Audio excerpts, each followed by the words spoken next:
সুপ্রিয় দর্শক শ্রোতা, ইরান এবং ইসরায়েলের যুদ্ধবিরতির মধ্যে ইসরায়েলে আবার হামলা চালিয়েছে ইরানের প্রক্সি বাহিনী হুতিরা। হামলায় মার্কিন যুক্তরাষ্ট্রের অবৈধ সন্তান ইসরায়েলের ঝাঁকে ঝাঁকে সেনা নিহত হচ্ছে। ইতিমধ্যে সামরিক ঘাঁটিতে ইরানের হামলার কথা স্বীকার করেছে ইসরায়েল। ইরানে আবারও হামলা হলে তার দাঁত ভাঙা জবাব দেওয়ার ঘোষণা দিয়েছে ইরান।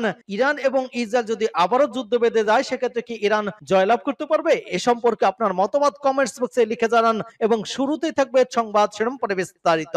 ইসরায়েলে বেন গুরিয়ান বিমানবন্দরে এবার ভয়াবহ ক্ষেপণাস্ত্র হামলা।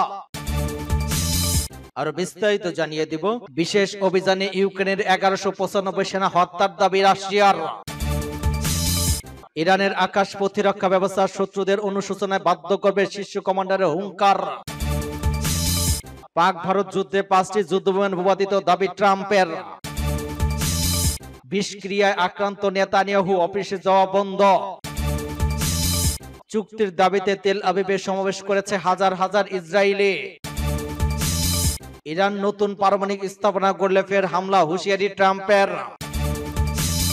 এবং সর্বশেষে জানিয়ে দিব, ইসরায়েলি প্রধানমন্ত্রীর বাসভবন লক্ষ্য করে ড্রোন হামলা। এতক্ষণ শুনছিলেন সংবাদ শিরোনাম বিস্তারিত। তবে তার আগে অনুরোধ থাকবে, এই ভিডিওতে একটি লাইক দিন এবং কমেন্টস করে জানিয়ে দিন আপনি কোন জেলা থেকে বা কোথা থেকে আমাদের সাথে যুক্ত রয়েছেন। এবং সংবাদের সর্বশেষ গুরুত্বপূর্ণ আপডেট পেতে চ্যানেলটি সাবস্ক্রাইব করে আমাদের সঙ্গেই থাকুন। ধন্যবাদ। ইসরায়েলের বেন গুরিয়ান বিমানবন্দরে ভয়াবহ ক্ষেপণাস্ত্র হামলা। ইসরায়েলের বেন গুরিয়ান বিমানবন্দরে ক্ষেপণাস্ত্র হামলা চালিয়েছে হুতি নিয়ন্ত্রিত ইয়েমেনের সশস্ত্র বাহিনী। জুলফিকার ব্যালিস্টিক ক্ষেপণাস্ত্র ব্যবহার করে ওই হামলা চালানো হয়েছে বলে জানিয়েছে হুতিরা। খবর প্রেস টিভির এক বিবৃতিতে ইয়েমেনি বাহিনী জানিয়েছে, তারা ওই অভিযানে জুলফিকার ব্যালিস্টিক ক্ষেপণাস্ত্র ব্যবহার করেছে এবং এই ক্ষেপণাস্ত্র হামলা সফলভাবে তার লক্ষ্য অর্জন করেছে। এদিকে ইয়েমেনি ক্ষেপণাস্ত্র হামলা ইসরায়েল অধিকৃত অঞ্চলের 300টির বেশি শহরে সাইরেন বাজানো হয়েছে বলে জানিয়েছে অধিকৃত অঞ্চলের সংবাদ মাধ্যমগুলো। ইয়েমেনি বাহিনীর বিবৃতিতে দাবি করা হয়, ওই অভিযান লক্ষ লক্ষ ইহুদিদের আশ্রয় কেন্দ্রে পাঠিয়েছে এবং তেল আবিবের বেন গুরিয়ান বিমানবন্দর বিমান চলাচল বন্ধ করে দিয়েছে। এছাড়া বিবৃতিতে ইয়েমেনি বাহিনী তাদের সামরিক সক্ষমতা বৃদ্ধি এবং নিপীড়িত ফিলিস্তিনি জনগণের প্রতি সংহতি প্রকাশ করে তাদের প্রতি যুদ্ধ জোরদার করার প্রতিশ্রুতি দিয়েছে। এতে আরো বলা হয়েছে, তারা দখলকৃত ভূখণ্ডের লক্ষ্যবস্তু এবং সেই সঙ্গে ইসরায়েলের সঙ্গে সংশ্লিষ্ট জাহাজগুলোর বিরুদ্ধে তাদের আক্রমণ বৃদ্ধির জন্য কাজ করছে। সশস্ত্র গোষ্ঠী জোর দিয়ে বলেছে, গাজার বিরুদ্ধে আগ্রাসন বন্ধ না হওয়া এবং অবরোধ প্রত্যাহার না হওয়া পর্যন্ত এই অভিযান অব্যাহত থাকবে।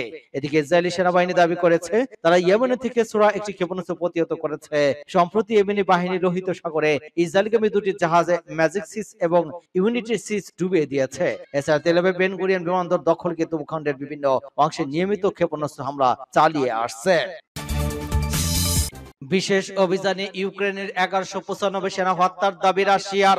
ইউক্রেনীয় বাহিনীর পূর্ণজীর্ণ অভিযান চালানোর তথ্য জানিয়েছে রাশিয়া। বিশেষ ওই অভিযানে ইউক্রেনের 1195 জন সেনা নিহতের দাবি করেছে রাশিয়ার প্রতিরক্ষা মন্ত্রণালয়। দেশের রাষ্ট্রীয় সংবাদ সংস্থা তাস তাদের এক প্রতিবেদনে এই তথ্য জানায়। সংবাদ সংস্থাটি জানায়, বিশেষ অভিযানের অংশ হিসেবে জাপরিজিয়া অঞ্চলের মালাহা খেরসন অঞ্চলের বেশ কয়েকটি শহর সহ বিভিন্ন এলাকায় ইউক্রেনের সমরাস্ত্র এবং একাধিক আঞ্চলিক প্রতিরক্ষা ব্রিগেডের উপর হামলা চালায় রুশ বাহিনী। হামলায় ইউক্রেনের উত্তর এলাকায় 155 জন, পশ্চিম যুদ্ধক্ষেত্র এলাকায় 230 জনের বেশি এবং দক্ষিণ যুদ্ধক্ষেত্র এলাকায় 125 জন, কেন্দ্রে 450 জনের বেশি, পূর্ব যুদ্ধক্ষেত্র এলাকায় 190 জন এবং জনপ্রতি যুদ্ধক্ষেত্রে 55 জনের বেশি সেনা সদস্যকে হারিয়েছে কিয়েভ। উত্তর এবং পশ্চিম দক্ষিণ যুদ্ধক্ষেত্রের ইউনিটগুলিতে বহু সমরাস্ত্র বিমান বাহিনী, ব্রিগেড এবং অ্যাটাক রেজিমেন্ট সদস্যদের উপর আঘাত করা হয়েছে। খার্কভ অঞ্চলের ঘাতিস এবং বোলানস্ক বসতি এলাকায় দুটি আঞ্চলিক প্রতিরক্ষা ব্রিগেডের ইউনিটে হামলা চালায় রুশ বাহিনী। হামলায় ইউক্রেনের একটি সাজা যুদ্ধযান, 3টি মোটরযান, 4টি আর্টিলারি এবং একটি গোলাবারুদ ডিপো হারিয়েছে বলে জানিয়েছে রুশ প্রতিরক্ষা বাহিনী। ইরানের আকাশ প্রতিরক্ষা ব্যবস্থা শত্রুদের অনুশোচনায় বাধ্য করবে শীর্ষ কমান্ডারের ঘোষণা।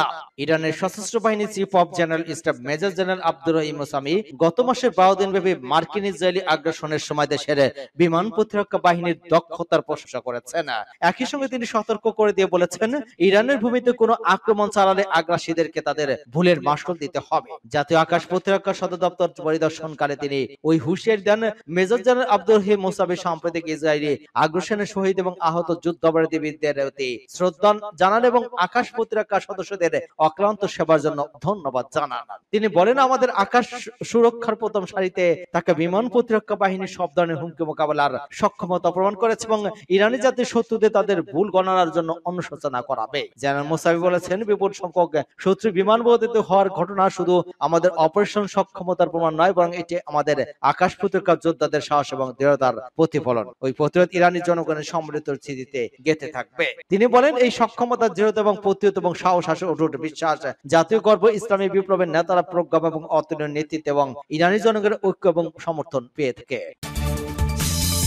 পাক ভারত যুদ্ধে 5টি যুদ্ধবিমান ভূপাতিত হয়েছে দাবি ট্রাম্পের। সাম্প্রতিক ভারত পাকিস্তান সংঘাতে 5টির মতো যুদ্ধবিমান ভূপাতিত হয়েছে বলে জানিয়েছেন যুক্তরাষ্ট্রের প্রেসিডেন্ট ডোনাল্ড ট্রাম্প। গত মে মাসে যুদ্ধবিরতি প্রতিষ্ঠার মধ্য দিয়ে ওই সংঘাতের অবসান ঘটে। যুদ্ধবিরতি প্রতিষ্ঠার পেছনে তার দেশের কৃতিত্ব দাবি করেন মার্কিন প্রেসিডেন্ট। হোয়াইট হাউসে রিপাবলিকান কংগ্রেস সদস্যদের সঙ্গে শুভকালে প্রেসিডেন্ট ট্রাম্প যুদ্ধবিমান ভূপাতিত হওয়া নিয়ে ওই তথ্য জানান। ট্রাম্প বলেন, গত এপ্রিল মাসে ভারত নিয়ন্ত্রিত কাশ্মীরে বন্দুকধারীদের হামলার পর শুরু হওয়া পাক ভারত পাকিস্তানের সংঘাতে 5টির মতো যুদ্ধবিমান ভূপাতিত হয়েছে। মে মাসে যুদ্ধবিরতির ফলে ওই পরিস্থিতি শান্ত হয়। তবে ভারত নাকি পাকিস্তান কোন পক্ষের যুদ্ধবিমান ভূপাতিত হয়েছে তা উল্লেখ করেননি ট্রাম্প। ভারত পাকিস্তান সংঘাত প্রসঙ্গে বিস্তারিত কিছু উল্লেখ না করে ট্রাম্প বলেন, প্রকৃতপক্ষে বিমানগুলোকে আকাশ থেকে গুলি করে নামানো হচ্ছিল 5টা, তবে আমার মনে হয় 5টা যুদ্ধবিমান গুলি করে ভূপাতিত করা হয়েছিল। পাকিস্তান দাবি করেছে তারা সংঘাতের সময় ভারতের 5টি যুদ্ধবিমান গুলি করে ভূপাতিত করেছে।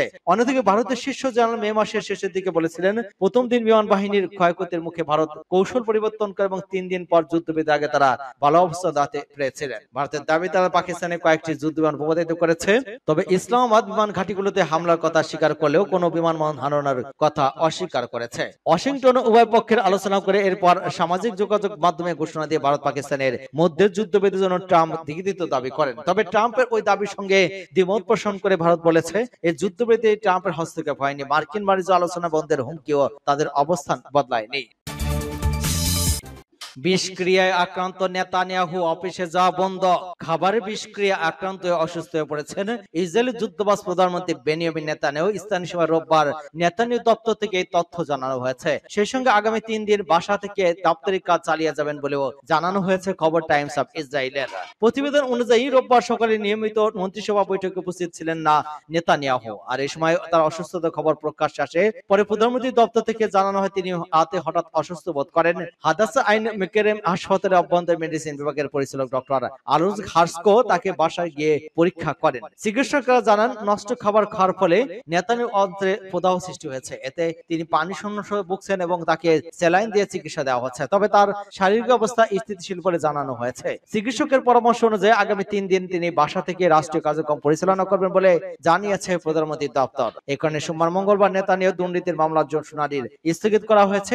আদালত গ্রীষ্মকালীন ছুটিতে চলে যাওয়ায় 5 সেপ্টেম্বরের আগে কোনো শুনানি হওয়ার সম্ভাবনা নেই। চুক্তির দাবিতে তেল আবিবের সমাবেশ করেছে হাজার হাজার ইসরায়েলি। গাজা উপত্যকার সকল জিম্মির মুক্তি নিশ্চিত করার জন্য এবং একটি বিস্তৃত চুক্তির দাবিতে শনিবার রাতে তেল আবিবের কেন্দ্রস্থলে বিক্ষোভ করেছে কয়েক হাজার ইসরায়েলি। ইসরায়েলি ইহুদিওয়াত আরনোহাত পত্রিকা জানিয়েছে, চুক্তিতে দাবির বিক্ষোভকারীরা তেল আবিবের মধ্যাঞ্চলে হোস্টেস স্কোয়ার থেকে হায়ারকন স্ট্রিটে অবস্থিত মার্কিন দূতাবাস শাখার দিকে মিছিল করে।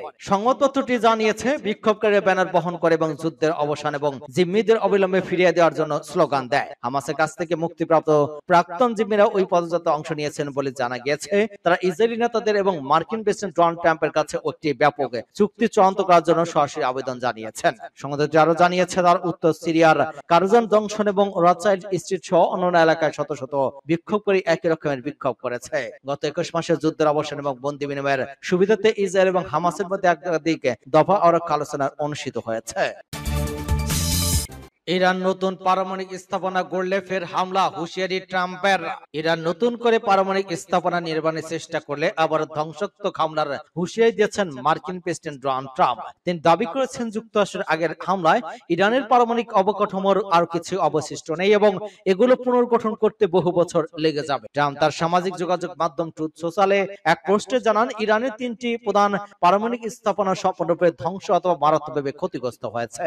ইরান যদি পুনরায় পারমাণবিক স্থাপনা করতে চায় তাহলে তা নতুন জায়গা করতে হবে এবং তবে সেগুলো হামলার লক্ষ্যবস্তুতে পরিণত হবে। তা টেলিগ্রাফের এক প্রতিবেদনে এই তথ্য জানানো হয়েছে। পারমাণবিক ইস্যুতে যুক্তরাষ্ট্র ইরানের টানাপোড়েন থামার কোনো লক্ষণ দেখা যাচ্ছে না। দুই দেশের শীর্ষ নেতাদের মধ্যে উত্তেজনা দিন দিন বাড়ছে। এদিকে ইরানের সেনাবাহিনীর অপারেশন বিভাগের উপপ্রধান মাহমুদ মুসাবি বার্তা সংস্থা রয়টার্সকে জানান, ইসরায়েলের সঙ্গে 12 দিনের যুদ্ধে ক্ষতিগ্রস্ত আকাশ প্রতিরক্ষা ব্যবস্থা ইতিমধ্যে প্রতিস্থাপন করা হয়েছে। তিনি বলেন, ইন্ডিয়ার আকাশ প্রতিরক্ষা নেটওয়ার্কে এখন দেশীয়ভাবে তৈরি রাবার 373 এবং খোরদুত 15 এর মতো অত্যাধুনিক ব্যবস্থা রয়েছে, যা বিমান এবং ক্ষেপণাস্ত্র প্রতিহতে সক্ষম।